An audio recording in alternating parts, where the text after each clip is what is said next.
eu acho que nós como padres precisamos ter um cuidado muito grande. Onde é que nós queremos a nossa alegria? Onde é que nós queremos buscar essa alegria? Onde é que nós estamos buscando a nossa satisfação, o nosso prazer?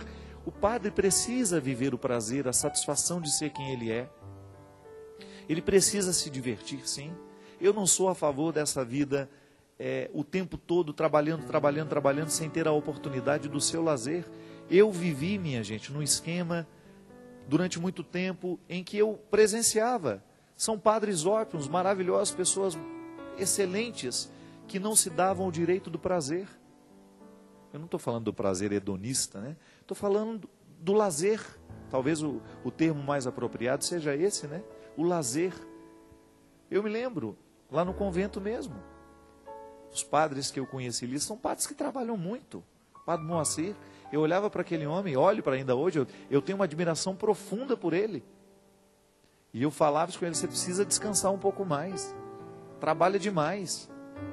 Ele ria, brincava, ele falava que eu tinha que trabalhar mais. Eu trabalho muito, mas eu não me privo da minha oportunidade, do meu lazer. E qual que é meu lazer? Você que me conhece sabe, né? Eu não tenho medo de falar. Eu gosto de repouso, gosto de descanso, gosto de sossego. Eu gosto de dormir, eu estou de folga.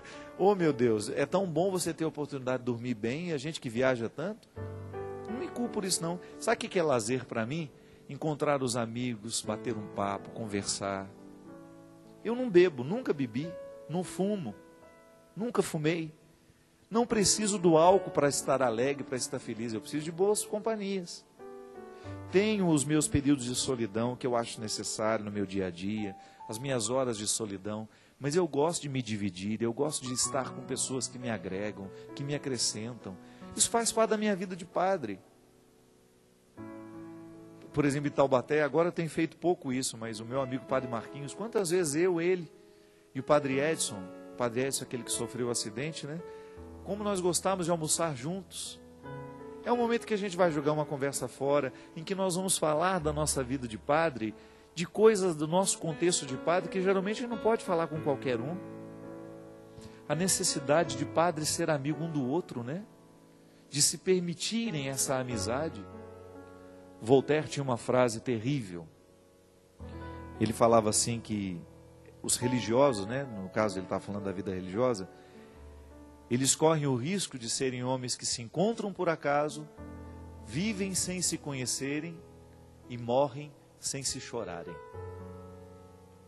E se a gente não cuida, a gente corre o risco disso mesmo. A vida sacerdotal, a vida religiosa, ela precisa ser vivida como experiência de amizade. É bom a gente ter amigos padres, a gente ter a oportunidade de ter pessoas em quem a gente confia. O padre, se ele fica muito solitário, se ele fica muito sozinho, se ele não tem a oportunidade de fazer os bons vínculos na comunidade onde ele trabalha, em pouco tempo ele corre o risco de se recorrer ao álcool, aos vícios, à quebra do voto de castidade. Porque, gente, a nossa vida de padre, para ela ser bem vivida, para ela ser bem experimentada, nós precisamos do outro. A castidade, ela é uma restrição que abre espaço para outras possibilidades. Então, a restrição que o padre vive de não se casar, não pode se estender na restrição de ter amigos, de ter pessoas que participam da vida dele. Então, a possibilidade que ele tem, no fato de não ter uma família, ele pode ser amigo de muitas famílias. É tão bom, é tão saudável, né? Ao padre, ele ter esse espaço de intimidade. E, infelizmente, o que acontece muitas vezes é isso. Quando a gente não tem quando a gente não se coloca esse direito ao lazer, a gente corre o risco de se perder nessas coisas.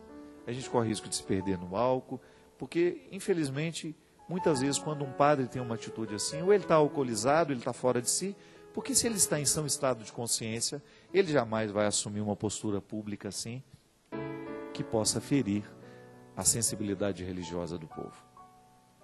E por outro lado, dê a oportunidade ao seu padre também de viver um lazer e até de proporcionar isso a ele. Quantas vezes eu escutava isso, né? Isso aqui é lugar de padre, né? Eu estou lá vendo um show, isso aqui é lugar de padre? Ou tudo é lugar de padre, desde que ele saiba viver como padre no lugar em que ele está. Né? Todos os lugares, e isso vale para o cristão, todos os lugares, se você for como cristão e não abrir mão da possibilidade de ser cristão, então você pode estar naquele lugar e transformar aquele lugar. É o que Jesus fazia. Jesus entrava nos piores lugares. Jesus entrava porque ele sabia que as pessoas precisavam dele ali.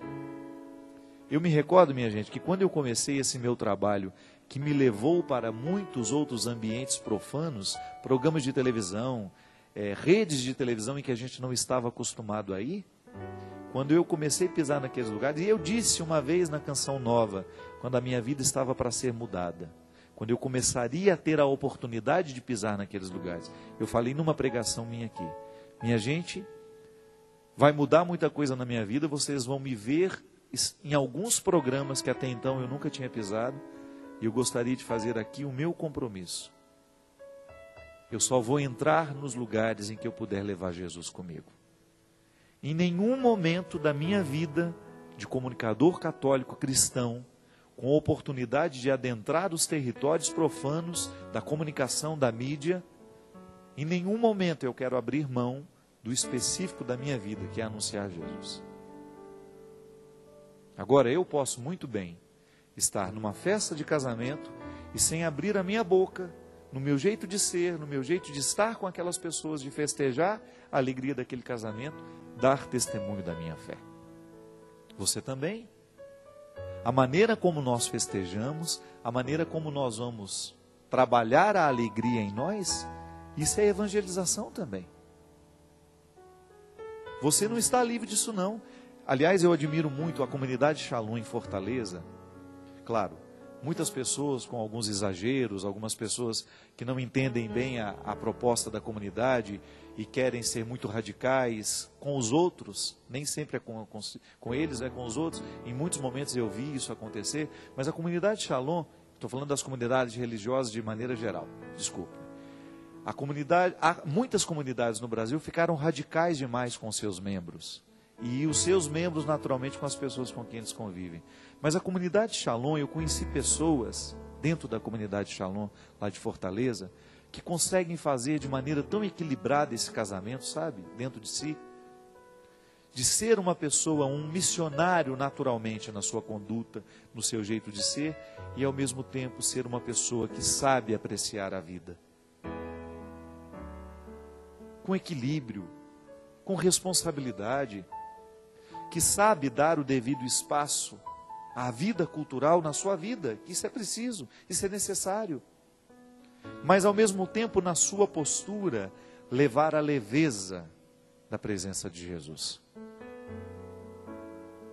Com sua postura, com seu jeito de vestir, não é? Insistem tanto na vestimenta do padre, mas a mulher casada também tem uma vestimenta específica de mulher casada, não é verdade? Eu não posso me vestir de qualquer jeito. Eu tenho que ter um mínimo de respeito à minha dignidade sacerdotal, já que eu não uso o traje clerical.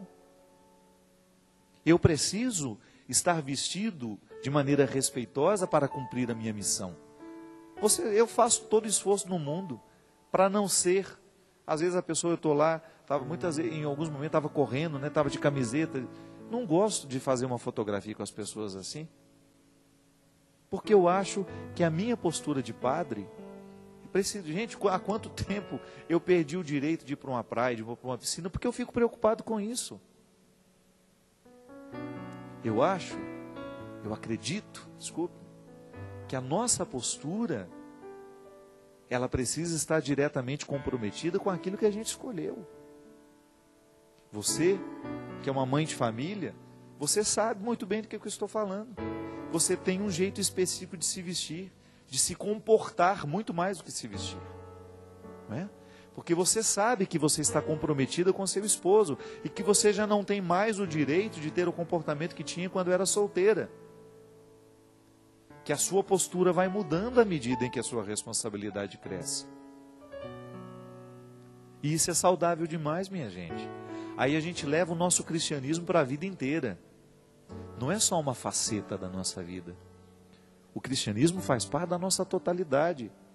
Se eu estou no velório, eu sou cristão e vou me portar como um homem de fé. Se eu estou num casamento, numa celebração de um aniversário, eu vou me portar como um homem de fé. Se eu estou vendo o show lá no Rock in Rio, se você gosta disso ou daquilo, você está lá, você precisa dar testemunho do que você crê. É o seu jeito de ser. Agora, cada um sabe o tanto que já está protegido e que já está imune para poder fazer essa exposição. Jesus entrava em todos os lugares, ele não tinha o menor medo, mas a imunidade dele estava garantida. Ele estava no lugar, ele estava junto com os pecadores, mas ele estava ali para fazer a experiência de redimi-los, de transformá-los, de trazê-los para perto de si. Ele não misturava-se, ele não ficava misturado no pecado. Ele era capaz de estar com os pecadores, mas ao mesmo tempo manter-se na santidade. É o que a gente precisa, mesmo. Esse é o desafio. E ninguém disse que seria fácil, viu? Você tem aí suas festas marcadas, o fim de ano está chegando, muita coisa boa nós vamos poder viver, muita coisa vamos experimentar. Agora, cuidado. Cuidado para você não perder a identidade no momento em que você festeja. Identidade precisa ser preservada em todos os momentos da nossa vida. Derrame sobre nós a bênção do Deus Todo-Poderoso. Ele que é Pai, Filho e Espírito Santo. Amém. Obrigado pela companhia. Até a semana que vem, se Deus quiser. Viver para mim é Cristo, morrer para mim é ganho. Não há outra questão, quando se é cristão, não se para de lutar. Triunfarei sobre o mal, conquistarei troféus. Não há outra questão, quando se é cristão.